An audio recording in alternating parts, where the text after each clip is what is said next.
So without further ado, let's go to our first panelist, and Leticia Miranda will let us have it. Hi, thank you so much for inviting me. And I also want to thank Global Policy Solutions and Maya Rocky-Moore and her staff, like Elvis and Simona, who did so much work to get us all organized so that we can be here today. I had a PowerPoint, a couple of slides. Is it there? Oh, thank you. Thanks very much. So they asked us to first talk about what is the problem that we see regarding retirement security and how this affects communities of color, and then also why the problem persists, and finally offer some policy solutions. So this slide that I have behind me shows the disparities in access to a retirement plan at work. So you see that look, the system is not working well for almost everybody. So only half of all workers have access to a retirement plan at work. And you see those disparities are very profound for communities of color. So only 50% of Black workers have access to a retirement plan at work. So even if they wanted to save, only half of them have the ability to have to deduct their savings from their payroll directly into a retirement plan. And for Hispanics, you see 1/3 of Hispanics have access to a retirement plan at work. And so, I often hear people talk about our behaviors, that perhaps we're not saving because we have these alternative behaviors that might explain ourselves. But really, if you just look at this fact, most people save for their retirement through a payroll deduction directly into a retirement plan. So that's the fact for everybody. And if you don't have that access in your workplace, then how are you going to be saving into a retirement plan? They say, oh, well, they could go to the bank and buy an IRA or whatever, and I'm sure you can do it online as well. But not very many people purchase IRAs. Not very many people take that initiative to go do that. People, they need to be automatically enrolled into a retirement savings plan at work and have that money be directly deducted from their paycheck. So this is a problem that we have. And also, the slide also shows the role of immigration. So the final two bars show for native-born Hispanics compared to foreign-born Hispanics. So native-born Hispanics, they have a rate that is similar, they have an access rate that's similar to that of Black workers. So about half of native-born Hispanics have access to a retirement plan. But for the foreign-born Hispanics, you see only 1/4 of them have access to a retirement plan at work. So if you look at the adult Hispanic population, half of the adult Hispanic population is foreign-born. So if you put those two together, you see that's how we get that 1/3 access. But, I'll talk a little bit later about immigration reform, but there are things that we can do to improve the situation, and immigration reform is part of the solution. The next slide, please. So one of the results of not having access to any kind of a retirement plan at work is that communities of color are more highly dependent on Social Security for all of their income or almost all of their income. So you can see the upward trajectory as you move there to the left, or I don't know if maybe it's your right. But for Hispanics, we're the most highly dependent on Social Security for all of our income or almost all of our income. So my colleague Nancy will be speaking later much more about Social Security, but I will just say that this program is incredibly important to our community. Without it, look at, half of our seniors would be living in poverty. If you cut that program, you're really damaging the financial security of a huge portion of our seniors. And it's especially seniors of color who are very dependent, as well as all low-income seniors, who were once workers who didn't have access to retirement savings plan as well. So there are a lot of other bleak statistics that have come out recently, and one of them I'll just share. 80% of Hispanics and 75% of Blacks currently have less than $10,000 saved in a retirement savings plan. So if we don't have access to it in the first place, people are not saving and are not accumulating into these retirement savings plans.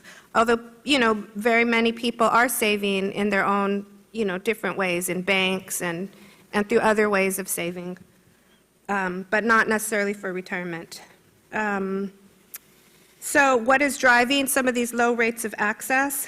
Hispanics are much more likely to work for small private companies, and small private companies are the least likely to be offering any sort of a retirement savings plan to their workers. So Hispanics are unlikely to be working for the government or to be working for large private companies who, once companies reach a size of 100 employees, they're much more likely to be offering many more benefits, including retirement plans. And then also Hispanics are concentrated in industries such as maintenance, construction, hospitality, and agriculture, which are all industries that tend to have they're unlikely to be offering a retirement plan to their workers. And one of the issues there is that small companies often face a lot of barriers to offering a retirement plan to their workers. It's complex, it's expensive, there are a lot of risks, and a small company doesn't necessarily have the expertise and ability to figure out how they could offer a retirement plan to their workers. Fortunately, there are some solutions that are starting to be developed that can be more helpful to these small companies. And what is the outlook for the future right now? Prudential Retirement Company, they recently did a survey of Hispanics, which was actually very accurate. And one of their findings was that Hispanics are 5 times more likely to be supporting an elder than other Americans. As many of us know, many Hispanics send money to Latin America to support a parent or other family member, but also here in the United States as well. And it was also true for native-born Hispanics, though they're less likely to be sending money abroad. But about 16% of Hispanics are supporting an elder, compared to 3% of all Americans. And I believe that will continue to be the case, even if we pass comprehensive immigration reform. In the Senate's bill, S-744, that passed last summer, there was actually a very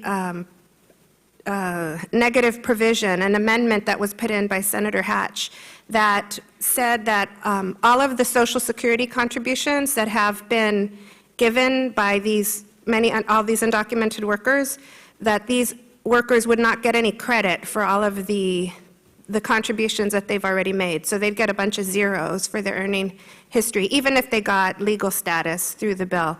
So they contributed $13 billion in 2010. So that's $13 billion that could have gone towards credit for their Social Security that they won't be getting. And that could be years, that could be 20 years worth of contributions that people have been making, and they won't get credit for it. So what that means, that not only harms those immigrants, it also harms their children, because as we go into the future, their children, their U.S.-born children will grow up, and they won't have access. They will be supporting their parents without as much help from Social Security and Medicare as other Americans. So that will harm that next generation and their ability to save. So as corporate America looks to our community as a future source of customers for them, they have to realize that at least 5 million kids are going to be strapped while they're also supporting their parents because of that provision. And then, so why does this problem persist? I would say we have a voluntary retirement system, and with the voluntary system, some workers are left out, and this is low-income people and people of color who are left out of the voluntary system. Also, as I mentioned before, there are a lot of barriers for small companies. And, an additional barrier that I haven't mentioned is that a lot of financial advisors may not have the best interests of their clients. And a lot of financial advisors they're not heavily regulated. Not the investment advisors or the brokers are not well regulated currently, although Department of Labor is trying to do a new rule. So, so when we talk about policy solutions, I like to talk about what can we do to reform the retirement savings deduction? As we know, as probably other people have mentioned, 80% of the tax benefits of the retirement savings deduction go to the top 20% of workers, and that tends to be workers who make over $100,000. And Hispanics are not very likely to be in that income category. About 11% of Hispanics earn over $100,000 a year. We can do things like turn some of these credits into refundable tax credits so that they're more valuable to lower and moderate income workers. Also, there's a lot of activity with IRAs, especially the president just announced the My RA solution, which is, it's a voluntary program, so it won't have a big impact, but it's a first step and it's a beginning. And then also California has passed an auto IRA law that they're still implementing, and we look forward to seeing more of these kind of solutions that can improve access for people who do not currently have a retirement plan. And then also, it was good to see a lot of the bills that came out in January in the Senate. Senator Harkin did a bill, and Senator Collins and Nelson, as well as Senator Hatch. But they're all trying to do something to make it easier and cheaper for small companies to offer a retirement plan for their workers. So these all have a lot of positive possibilities. And then finally, the Department of Labor conflict of interest rule should be coming out later this year. And that is to so that will require that investment advisors and brokers put the interests of their clients before their own interests, because currently they don't have any legal responsibility to do that. And so that will be another improvement in this system. And then lastly, I hope sometime soon that we will be passing a comprehensive immigration reform, and hopefully it'll be one that doesn't financially damage two generations of families. Thank you.